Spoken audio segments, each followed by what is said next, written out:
A gente tem o prazer de receber hoje aqui Eliana Comin, professora da FAO.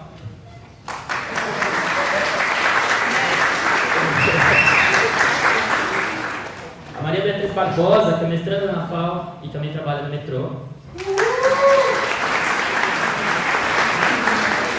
E também introduzir e apresentar a nossa nova professora, Cíntia Malaguti. Ok? Legal, gente. A gente vai... elas preferiram... Eu quero começar agradecendo o convite dos alunos de participar desse debate. E é um prazer para mim estar no curso, junto aos alunos do curso de design. Eu estou ministrando aula agora no 4º ano, pela primeira vez, sempre dei aula na arquitetura. Então agora eu estou assim, iniciando uma aproximação com o curso de design enquanto professora, porque já tenho me envolvido enquanto coordenação de cursos e comissão de graduação. Bom, a primeira chamada para esse debate era sobre a questão urbana, os fluxos na cidade. Então eu me senti assim, bastante confortável, inclusive, em vir conversar com vocês sobre isso, porque a minha área de pesquisa é comércio e cidade.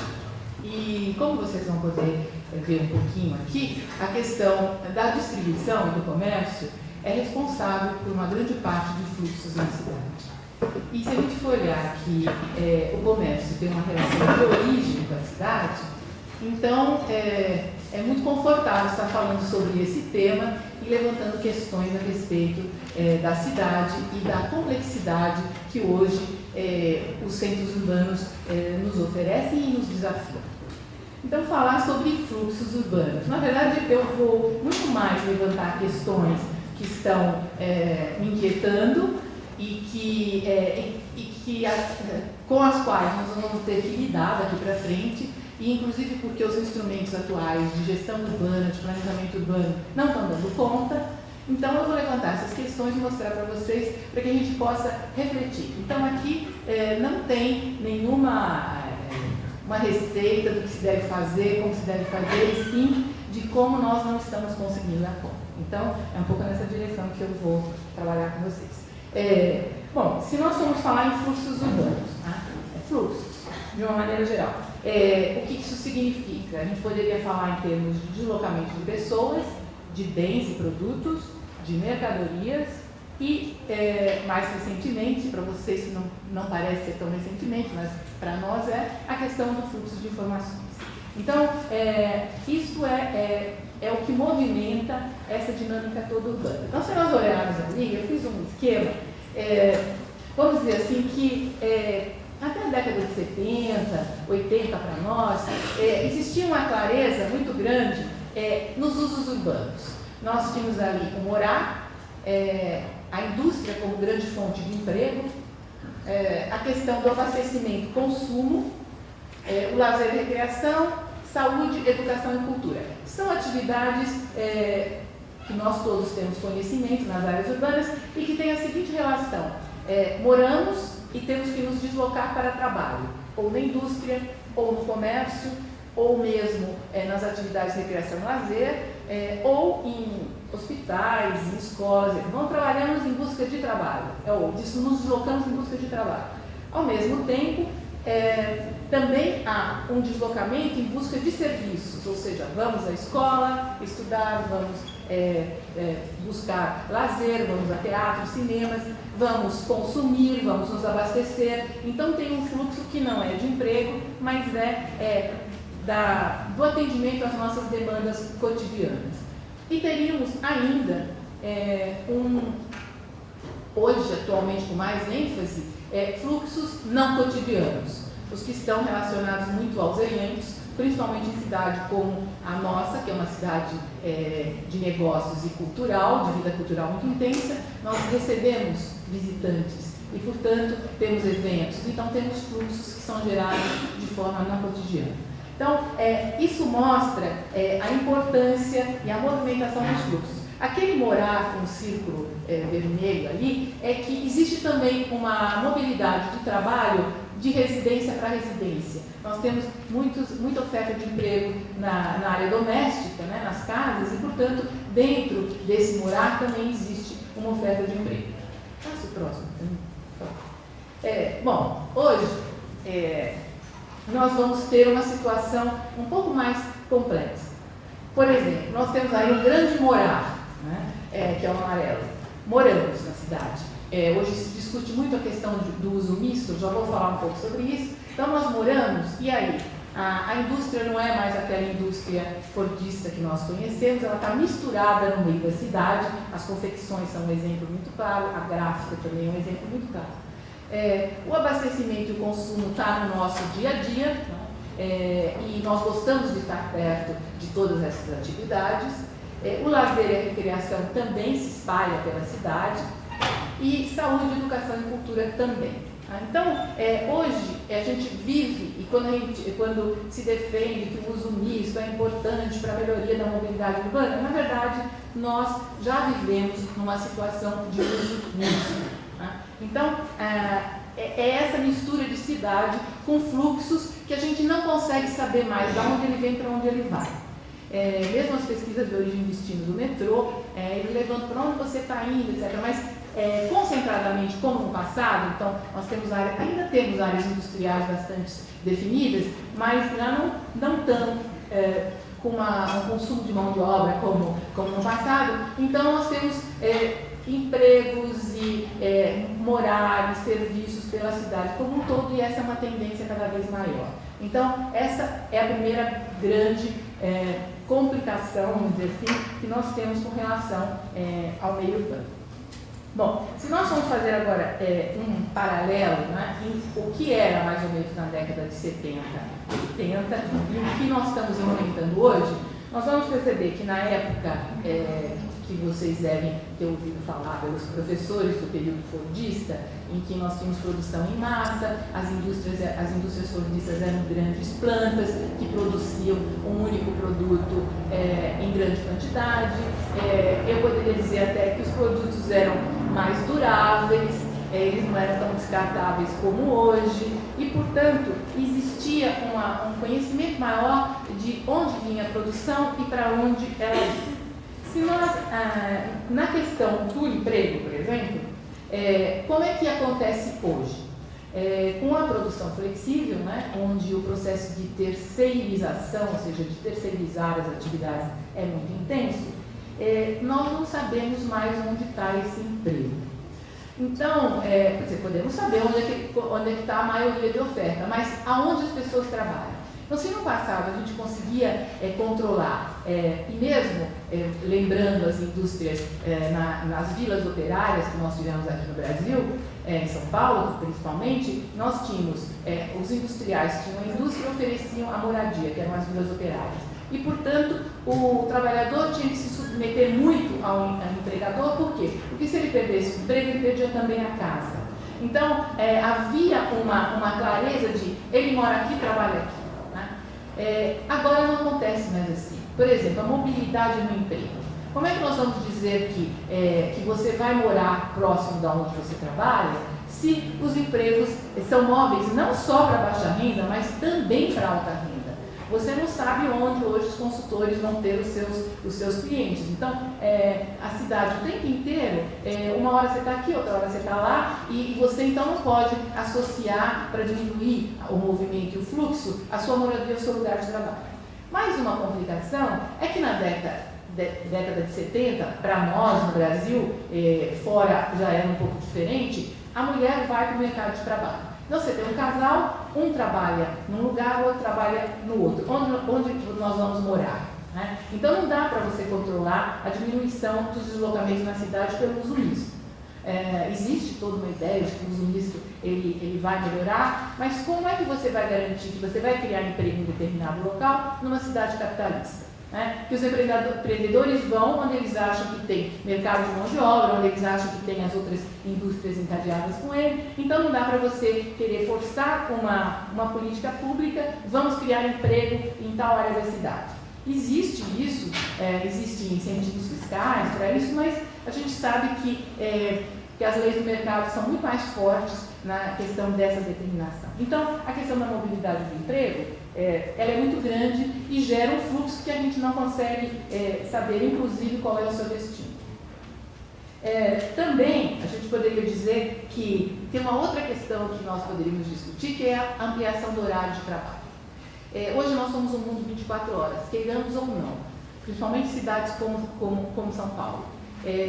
Se a gente olhar, aliás, uma coisa assim muito, que é um mito, é dizer que dá para se criar rua 24 horas por decreto. A rua 24 horas, ela só nasce, aliás, nem é uma rua, é uma cidade, quando você tem mercado para isso. Então, eu conhecia a rua 24 horas de Curitiba, que na verdade fechava às 10. E tinha pequenos estabelecimentos que ficavam até as 10 horas. E outras cidades tentam fazer ruas 24 horas. São Paulo é uma cidade de 24 horas, por quê? Porque ela tem hospitais funcionando em grande número, durante o tempo inteiro, você tem jornais, gráficas, as pessoas saem à noite, vão tomar um lanche, então você tem uma vida noturna muito intensa, você tem muitos trabalhadores que trabalham durante a noite. E, portanto, você tem um fluxo diferenciado. Mesmo as consultoras de multinacionais, que estão plugadas, né, no Japão, em China, elas fica todo mundo ligado na internet para poder responder ao seu cliente no momento em que eles querem as respostas. Então, realmente é muito difícil a gente tentar organizar, planejar e definir esses fluxos na cidade. Por outro lado, a internet também permite que trabalhemos em casa. E trabalhamos mais do que as 8 horas. Então, quando há uma reivindicação aí de que vamos diminuir a jornada de trabalho, provavelmente é aquele trabalho que você tem um local fixo, porque em casa você vai continuar trabalhando muito mais.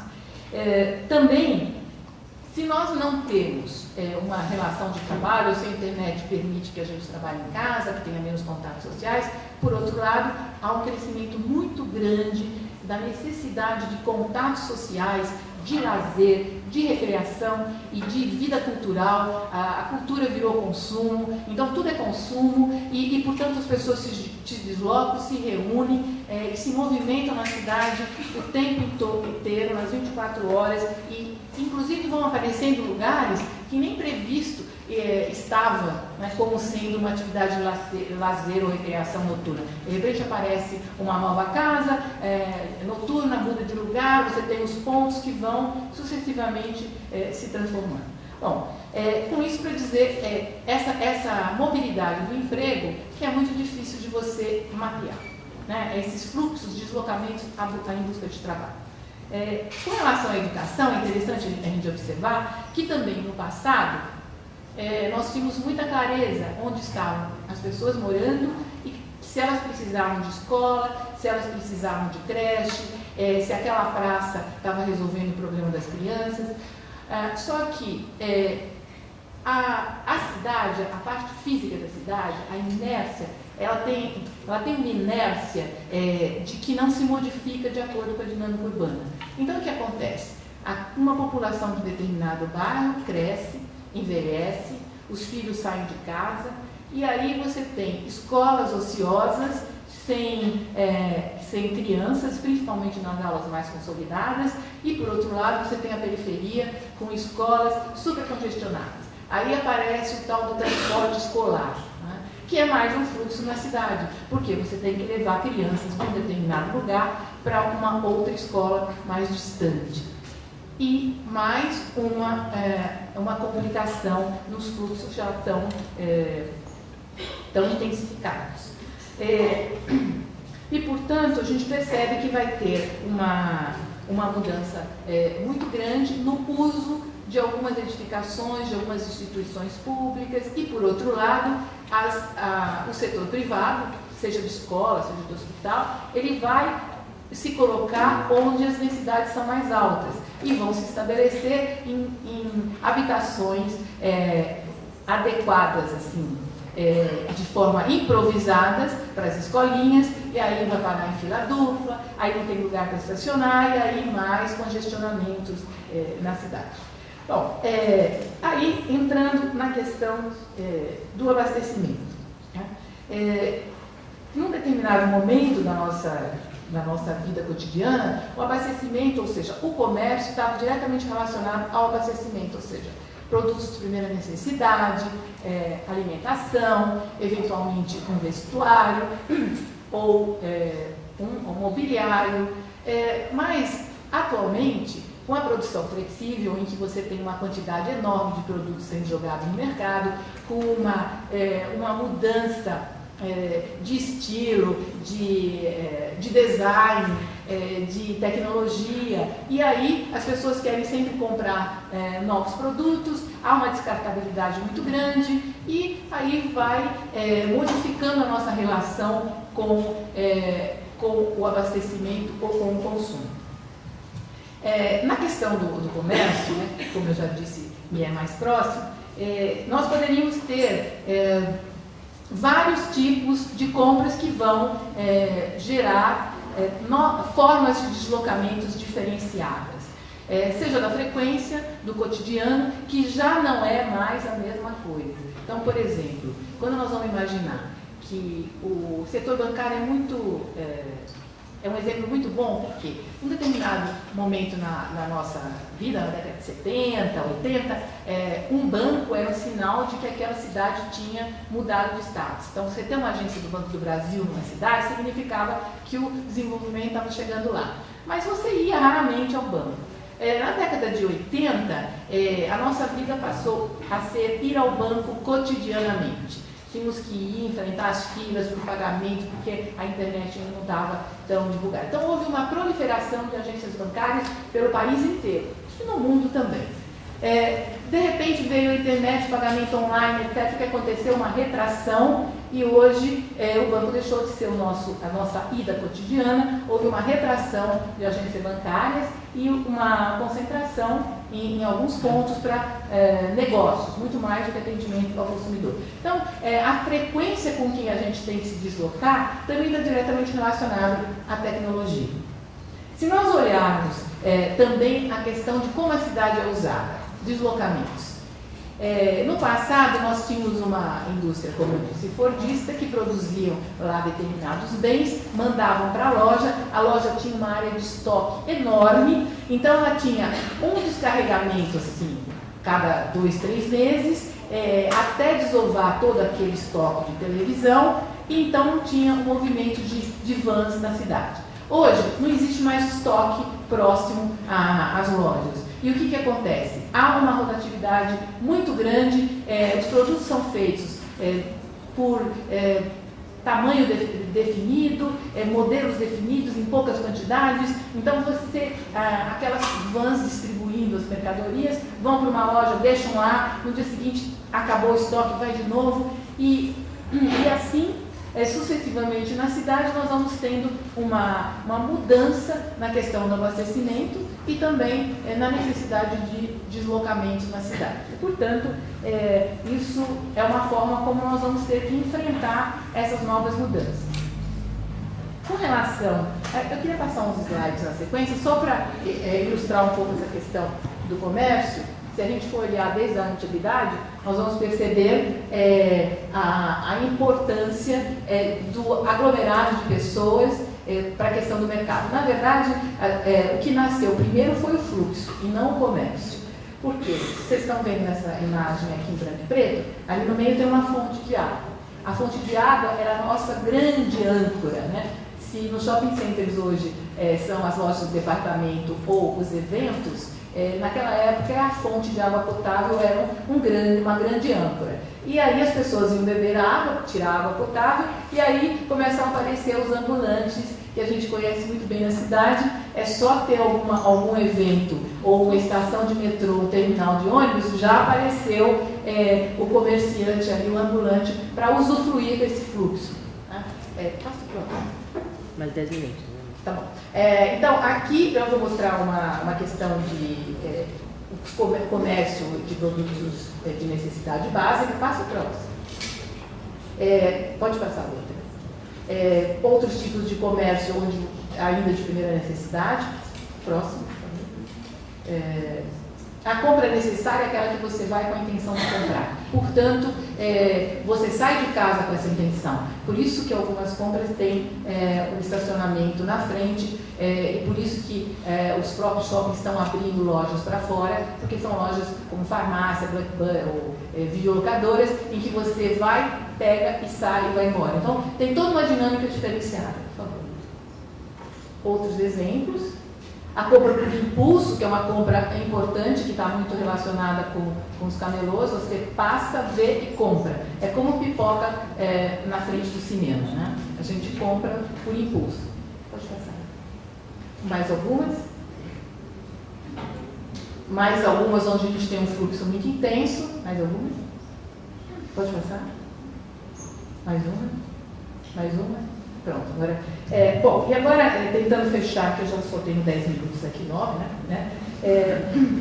Com relação à vida noturna, que eu já falei, 24 horas, nós temos que enfrentar a questão do urbanismo noturno, então a gente já começa a perceber, como vocês vão ver no mundo inteiro, e aqui em São Paulo, inclusive, essa preocupação com a iluminação noturna. Com relação à recreação, cultura e lazer também, vocês vão perceber que esse acréscimo dos fluxos não cotidianos vai transformar a cidade nesses eventos que complicam a vida e o trânsito na cidade. Desde da virada cultural, a passeata gay, a passeata para Jesus, e outras todas que acontecem na cidade, ou quando tem um evento no autódromo ou no Anhembi, a cidade se modifica, se trava, porque você tem uma quantidade de fluxos não cotidianos somados aos nossos fluxos.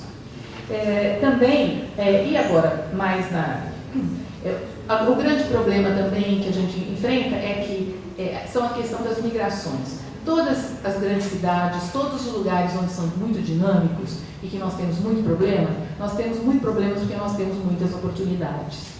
Então, as pessoas migram para essas grandes cidades e, ao migrar para cá, a oferta de infraestrutura não vai na mesma velocidade que o crescimento migratório. Então, o que acontece? Se Malthus já falava lá no século XVIII, XIX sobre o crescimento em PG da população e o crescimento em PA dos recursos naturais, hoje a gente pode falar que a população das grandes cidades cresce em PG e os recursos de infraestrutura, eu acho que nem em PA eles crescem. Então, nós estamos novamente enfrentando um problema complexo. Por outro lado, se a gente tem muita gente e muito dinamismo, a gente tem congestionamento. E congestionamento é sinal de vitalidade. Se você for a um restaurante e ele estiver vazio, você vai achar que ou ele é caro ou ele é ruim. Se ele estiver cheio, você topa ficar na fila de espera porque deve ser muito bom. Então, o congestionamento passa a questão de vitalidade. E por outro lado, se a gente não conseguir, e cada vez mais nós vamos ter esse problema porque o mundo a população está crescendo muito, as pessoas estão vivendo mais próximas, os conflitos estão sendo acirrados e, portanto, nós vamos viver numa situação de desafio de reaprender a viver junto. Então, eu vou passar algumas imagens na sequência que vai mostrar um pouco. Pode passar essa de noturno, congestionamento e vitalidade. Um exemplo aqui, né? Nova York, Chinatown, Times Square, pode passar. Outras áreas, Las Vegas e mesmo Japão, pode passar. Congestionamento e vitalidade na Europa, em todos os bares que se formam nos espaços públicos. Sinal de congestionamento e vitalidade. Congestionamento e vitalidade. 25 de março é o nosso exemplo clássico de congestionamento. Eu até contei isso na aula segunda-feira, que uma vez, quando a Marta Suplicy estava fazendo o programa de gestão dela, quando ela foi prefeita, no programa de gestão, nós temos que revitalizar a 25 de março, pessoal, falei, pelo amor de Deus, se revitalizar a 25 de março, mais do que ela já tem vida, na verdade a gente tem que requalificar a 25 de março. Bom, isso é um outro exemplo de uma praça em Marrakech, de vitalidade à noite, porque durante o dia ninguém aguenta ficar naquele calor. Né? Pode passar mais uma vez Times Square. Bom, e agora, antes de passar esses dois últimos slides, só queria lembrar o seguinte, aprender a viver junto. Nós estamos numa fase que nós estamos tão juntos, tanta gente, com tantos problemas, que a nossa liberdade começa a ser muito limitada. Né? Ou seja, você não pode fazer isso, você não pode fazer aquilo. Então, a gente já vê, você não pode fumar, você não pode beber, não é? Não pode usar automóvel, tem o pedágio, não pode usar o fretado, porque o tempo inteiro você não pode construir aqui, você não pode fazer aquilo ali, por quê? Numa tentativa de a gente poder viver melhor junto. Eu não vejo, os instrumentos de planejamento não dão mais conta. Nós temos que inventar ou descobrir novos instrumentos para a gente pensar esse urbano, ou seja, entender muito o que é esse urbano para poder tentar interferir sobre ele. E com isso, a gente vai ter que reaprender, mudar os padrões de comportamento, reaprender e viver em conjunto. Então, isso daqui mostra um paradoxo, né, entre uma favela e um turismo de luxo, né, que vai levar a alta renda. Isso é no porto do Guarujá. Né. Passo o próximo. E um tradicional que eu não consegui deixar de colocar, né, que acho que está na capa do livro da Hermínia, mas saiu na Folha de São Paulo, que é com relação a essa nossa dificuldade que nós vamos ter que enfrentar mais uma vez, que agora ela está explícita, que é esse conflito de todo mundo ter o direito a, e ao mesmo tempo nós temos que nos limitar e tolher a nossa liberdade para poder ter uma sociedade mais justa e com melhor qualidade de vida. Então, isso era para mostrar só um pequeno ensaio do que significa esse aumento, essa intensificação dos fluxos na sociedade atual. Obrigada.